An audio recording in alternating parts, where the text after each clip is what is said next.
Okay, we have to discuss the continuity of a function gx is equal to mod of x minus 1 plus 4x minus 11 का mod and the greatest integer of x square minus 2x minus 2.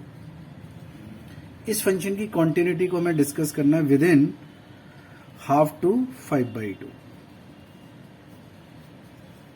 Okay, अब ये जो function है ये तो always continuous है, इसको तो कोई दिक्कत नहीं है. Mod of x minus 1 plus mod के अंदर 4x माइनस 11, तो ये तो ऑलवेज कॉन्टिन्यूअस है. बट ये जो फंक्शन है ग्रेटेस्ट इंटीजर के अंदर, लेट सपोज कि एफ एक्स कंसिडर कर लिया हमने इसको greatest integer of x square minus 2x minus 2, है ना.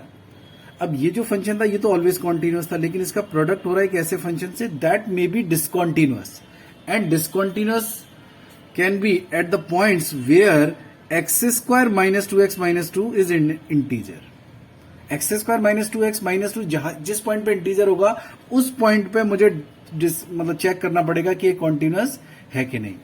तो सबसे पहले ये पता करो कि ये कहां पे इंटीजर हो रहा है, किस पॉइंट पे, विद इन हाफ टू 5/2. तो अब देखो, अगर मैं इसका ग्राफ बनाऊं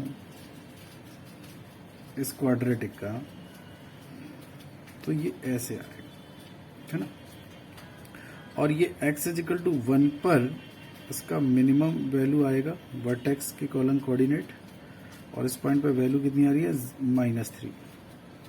ओके, इसका एक रूट आएगा √3 + 1 और एक आएगा -√3 + 1. ओके, अब मुझे जो चेक करना है वो तो हाफ से 5/2 के बीच में वो सारे पॉइंट देखने हैं जहां पे ये इंटीजर हो रहा है.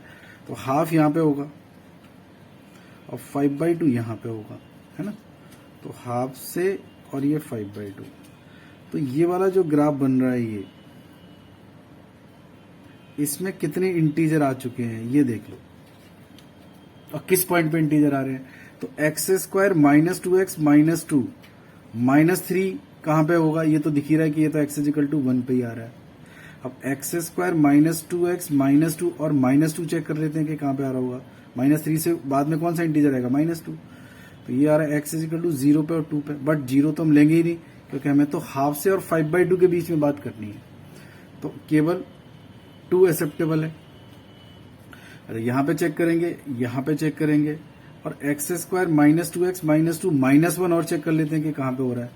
तो यहां से जो वैल्यू आएगा वो कितना आएगा, ये कितना हो जाएगा, एक्स स्क्वायर माइनस के 2x और -1 इज इक्वल टू 0. तो यहां से x हो जाएगा -2 मतलब +2 अंडर रूट के अंदर +-4 और +4/2.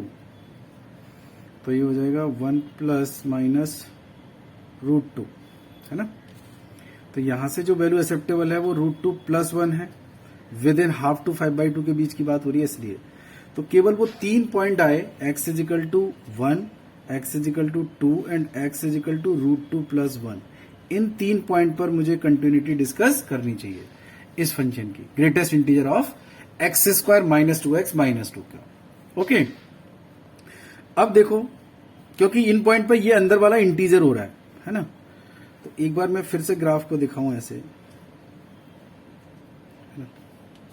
और मैं सिर्फ -1 पे अभी देखो मैं शो करा रहा हूं 1 पर, कि 1 पे देखो क्या होगा कि 1 पे जो वैल्यू है वो तो -3 है. f(1) की अगर मैं बात करूं तो वो तो -3 ही आएगा.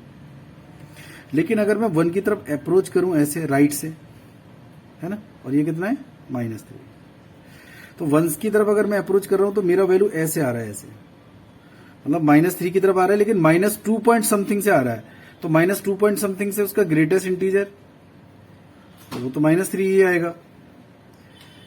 और अगर मैं 1 की तरफ इधर लेफ्ट से जा रहा हूं, 1 की तरफ अगर मैं लेफ्ट से जा रहा हूं तो उसका वैल्यू फिर से वही -2 पॉइंट समथिंग से लेके -3 की तरफ जा रहा है, तो अगेन उसका ग्रेटेस्ट इंटीजर -3. तो ये फंक्शन तो कॉन्टिन्यूअस आ गया, किस पर, x इज इक्वल टू 1 पर. लेकिन ऐसा सिर्फ 1 पे ही हो रहा है क्योंकि 1 के बिल्कुल मिनिमम वाला पॉइंट हो गया ये. तो 1 के इधर भी वो -3 से ऊपर है, इधर भी वो -3 से ऊपर है. ओके, लेकिन अगर मैं जैसे किस पे 2 पर बात करें, तो 2 पर क्या सिचुएशन होगी, 2 पर तो सिचुएशन ये होगी कि 2 जैसे यहां पर है ना. तो 2 के अगर मैं लेफ्ट से जाऊंगा 2 की तरफ, है ना, तो उसका ग्रेटेस्ट इंटीजर कुछ और आएगा, और अगर मैं 2 से राइट की तरफ गया तो उसका ग्रेटेस्ट इंटीजर कुछ और आएगा। और 2 पर वैल्यू तो इंटीजर आ ही रहा है, 2 पर तो वैल्यू कितना आ रहा है, -2, लेकिन 2 से पहले और 2 के बाद की जो लिमिट है RHL LHL वो डिफरेंट आएगी। सेम √2+1 पे भी यही होगा। तो 1 पे तो कॉन्टिन्यूस आ गया, लेकिन √2 और √2 पे इन दोनों पॉइंट पर क्या होगा, डिसकॉन्टिन्यूअस। और इस पॉइंट पर कॉन्टिन्यूअस आ गया है। कौन सा फंक्शन, अभी तो fx की बात हो रही है, इस फंक्शन की बात हो रही है, ये ग्रेटेस्ट इंटीजर के अंदर।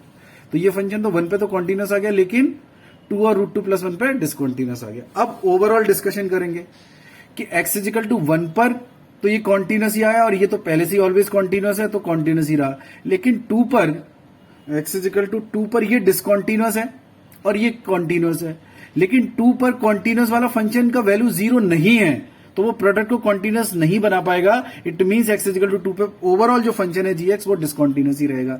सेम √2+1 पे ये डिसकॉन्टिन्यूअस है और ये कॉन्टिन्यूअस है, लेकिन कॉन्टिन्यूअस वाला फंक्शन उस पॉइंट पे अगेन 0 नहीं है, तो फिर से वो प्रोडक्ट को कॉन्टिन्यूअस नहीं बना पाएगा। तो फंक्शन कैसा आएगा, डिसकॉन्टिन्यूअस ही आएगा। तो डिसकॉन्टिन्यूअस फाइनल gx किस पॉइंट पे आ रहा है, 2 पर और √2+1। ओके।